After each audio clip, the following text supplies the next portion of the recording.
Have you ever sat with maybe one of these in your hand? A coffee shop, or we have Starbucks back home. I know you don't have them any here. Looking out the window. Maybe you start dreaming. Go into a bit of a reverie. Dreaming of doing something remarkable. Doing something that makes a real difference. Maybe you start dreaming that homeless person who lives at the bottom of your condo that you see every morning. Maybe you start dreaming that you would do something to help him get back on his feet. Or maybe you start dreaming about something that you saw in the paper this morning. Something somebody said to you, an image that hit you here and has stayed with you. Maybe you think to yourself, you know what, maybe instead of going to Melbourne to CI, I should get on a plane and go to the Philippines.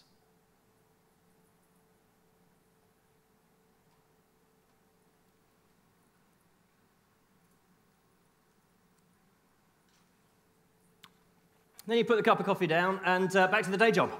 Does anybody have those moments? Yeah.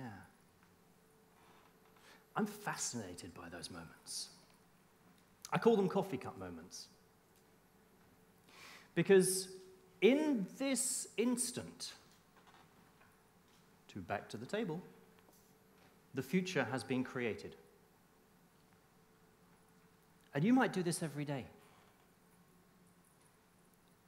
In that moment when you've got your cup of coffee and you're off in your dreams, you hold the opportunity to change the world right here. And what I'm fascinated by is, why do some people put the coffee cup down and not go back to the day job? Why do some people take that vision, take that dream, take the thing that they've seen, that moment of compulsion they've experienced, and act upon it? And why do others not? I had a coffee cup moment a few years ago. It's about 2 years ago. Much as we have a reformed lawyer on the stage here, I am a reformed fundraiser. Yeah. You know those people you see in the streets with CARE t-shirts, UNICEF t-shirts that say, "Hello, come talk to me. Please sign up here." You walk past saying, "No, no, thank you, I'm not saving any more whales today." I spent 20 years raising money in about 40 countries for some 200-odd NGOs.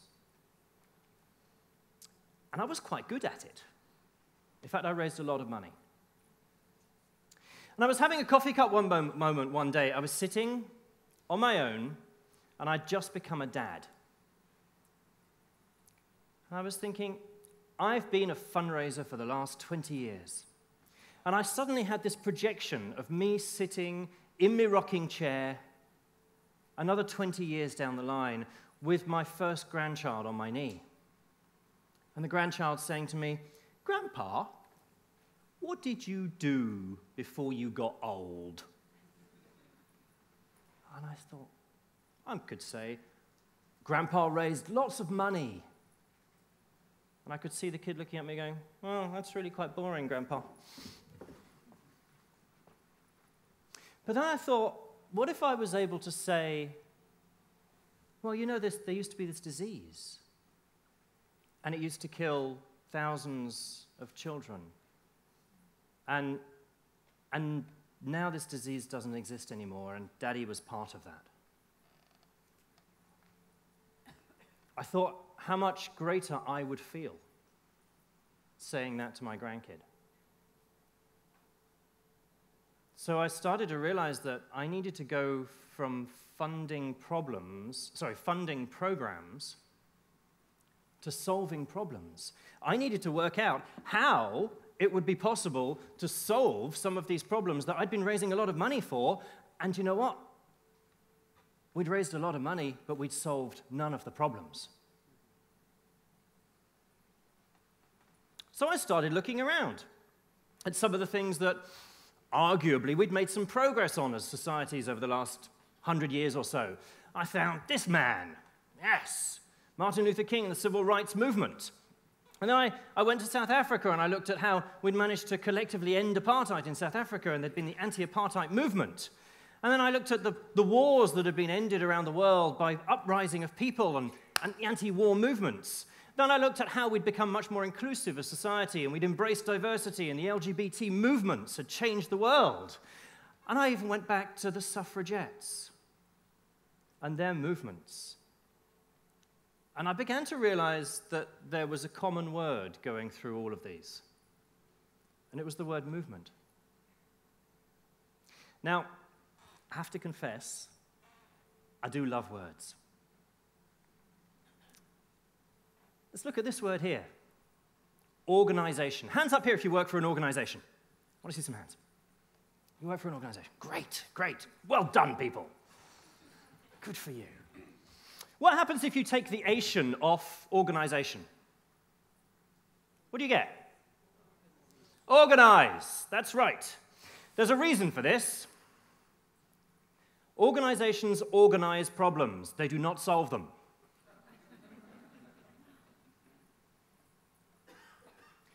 Every single organization was set up to solve a problem, but it's failing to solve the problem because it's organizing the problem instead of solving the problem, because it's an organization instead of a solution. Hands up if you want to work for a solution.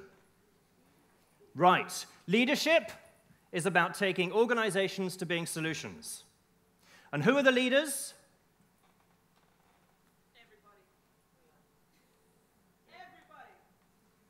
We've got one leader in the room today, people. Can we join her? Can we give her a bit of love? Everybody. Thank you. There we go. So everybody is a leader about taking us from organizations to solutions. But this session is about leadership in the age of shared value. Shared value. Ooh, isn't that exciting? Don't you get excited about shared value? Who has the article on their desk? Yes, the Harvard Business Review comes in and you jump up and down and you're really excited. Shared value is what? This is about realizing that actually, companies' competitiveness may just be linked to the world around them. I'm not going to be disparaging, but no shit. Yeah? I mean, Mark Kramer, who was the co-author of the original article, actually says something that I find more interesting. He says, companies must learn how to structure themselves around unsolved problems and improve lives while strengthening their competitive context. I find that more interesting because I think it's more honest. It's more truthful. The truth of the world we live in today is that there is a new paradigm of business. And if you are a leader and you're trying to go from being an organization to being a solution, whether you be for-profit or not-for-profit, and I will come back to that, your job is to realize that in today's world, the more good you do, the more money you make.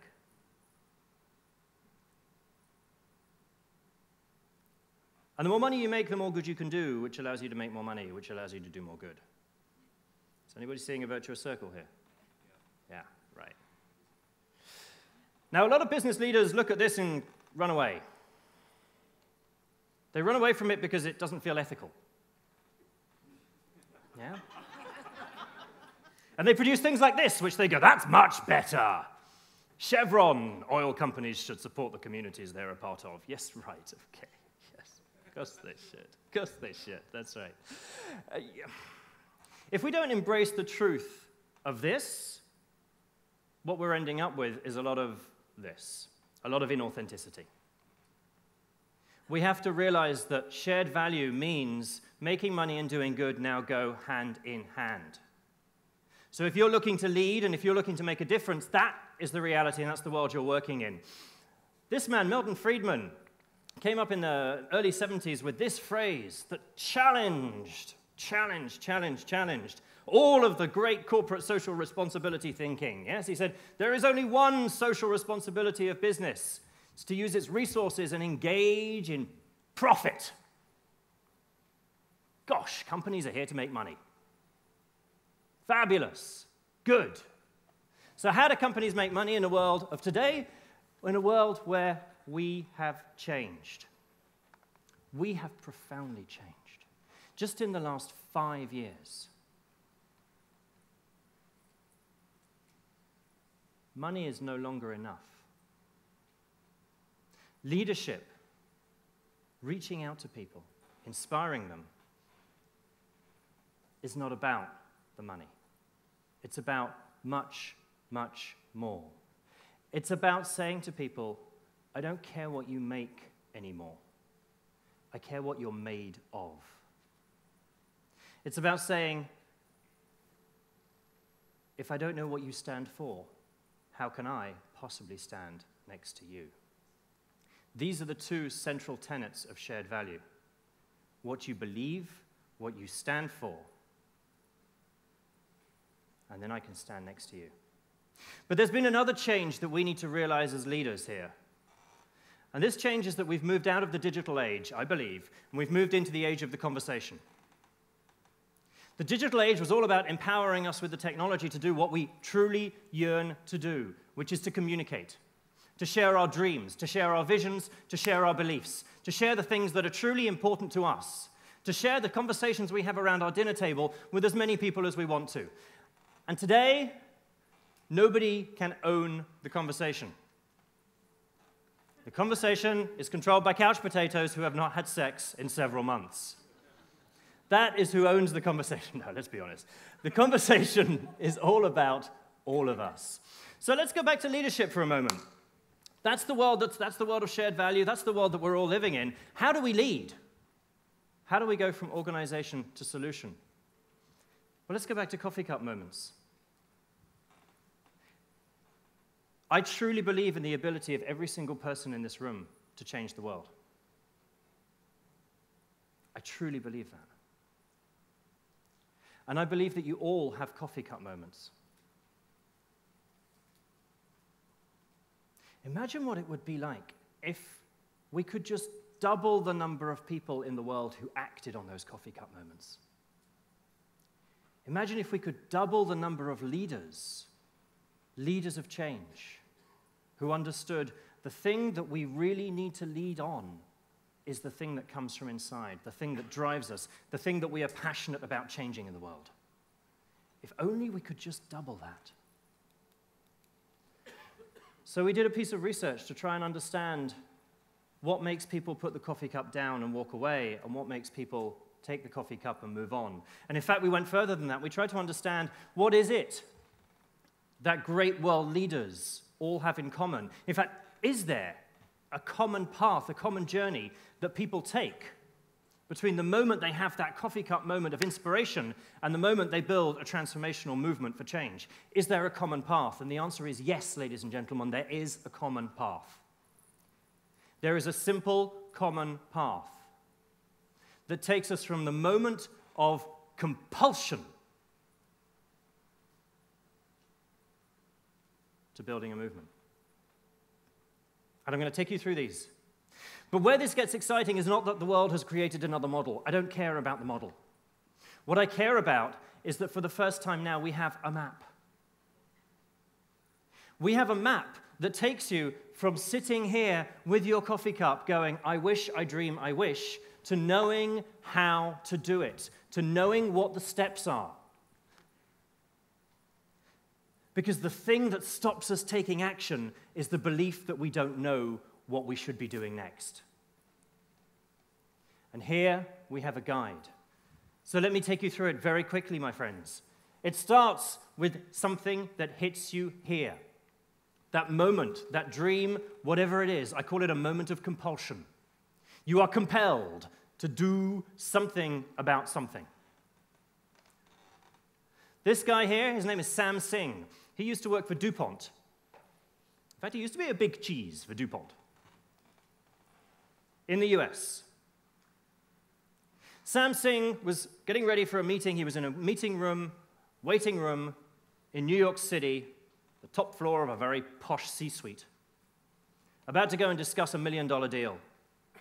And he was sitting there, and he opened up the New York Times while he was waiting, and on the front page of the New York Times was a picture not a million miles away from this one, of a slum and of a landfill site in India, and of a child scrabbling and scavenging on that landfill site.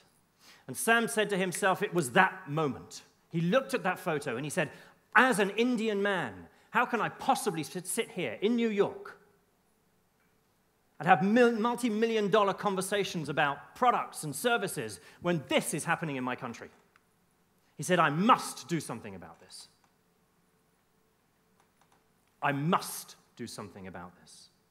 Now, in that moment, he had absolutely no idea what he was going to do, as is often the case. Absolutely not a clue. But he moved to the next level, which is saying, I will. He committed to doing something. Now, actually, he committed that the last child to leave his family home would be his signal to go back to India and start doing something. His children were 4 and 6 at that point, at the moment he made that commitment to himself.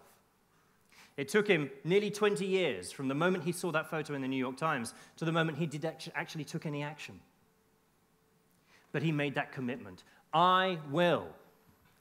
But then you've got that little voice, and we've all got that little voice that knows away, and it's over here somewhere, and it says, no, you can't. It says, no, you can't. You go, you could do this. No, you can't. That little kind of ego voice that we all have in the back says, oh, you're not good enough for that. People fall off after I will because they don't believe that they can. Yes, you can. Yes, you can. You can take action. All of that first bit of the journey is you inside your head. Where it gets exciting is when you start to do something, and it could be tiny. In the book that we wrote about this, there's one woman, and her action is simply to go up to a man in Africa who is under a tree and looking very sick, and to give him $3 so that he could go to the doctor. That man had TB. Had he not been to the doctor and got the right treatment, he would be dead. Simple actions. And then realize that if you go alone, you may be able to go fast, but you will never go far. And then you can start to bring in mission, vision, values, and finally, empowerment. Now, folks, the words that are on the screen here, I must, I will, I can, I do, we see, we believe, we build, are what I believe to be the framework of leadership for you and for the leaders, for us, because we will lead the change. Not companies, not governments. The civil rights movement was not conceived or organized by an organization. None of those changes happened by companies. None of those changes were driven by governments. They were driven by people. They were driven by people led and inspired by other people. We are those people. And the day will come when the risk to remain tight in the bud will be more painful than the risk it will take us to blossom. Ladies and gentlemen, each and every one of us in this room has an incredible opportunity, and it's sitting here staring at you right now.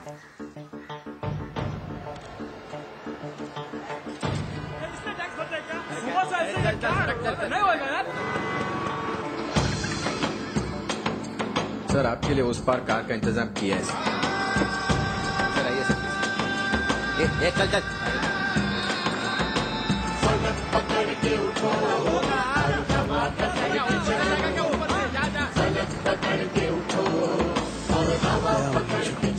I hate this country. तुम चलो तो हिंदुस्तान चले तुम चलो तो हिंदुस्तान चले तुम चलो तो हिंदुस्तान चले तुम चलो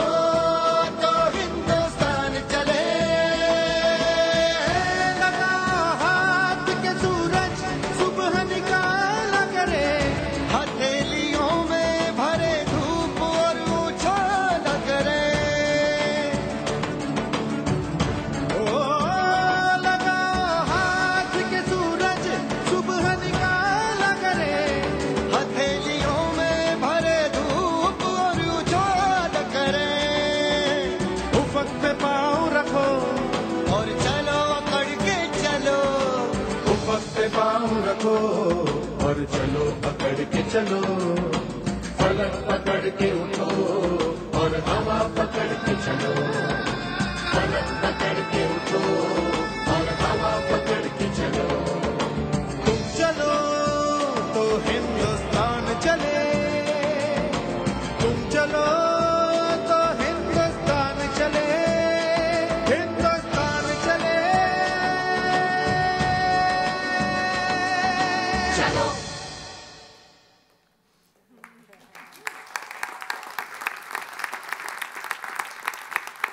Ladies and gentlemen, you are that little boy. Be the change that you want to see in the world. Thank you very much. Thank you, Jon. Jon Duschinsky, ladies and gentlemen.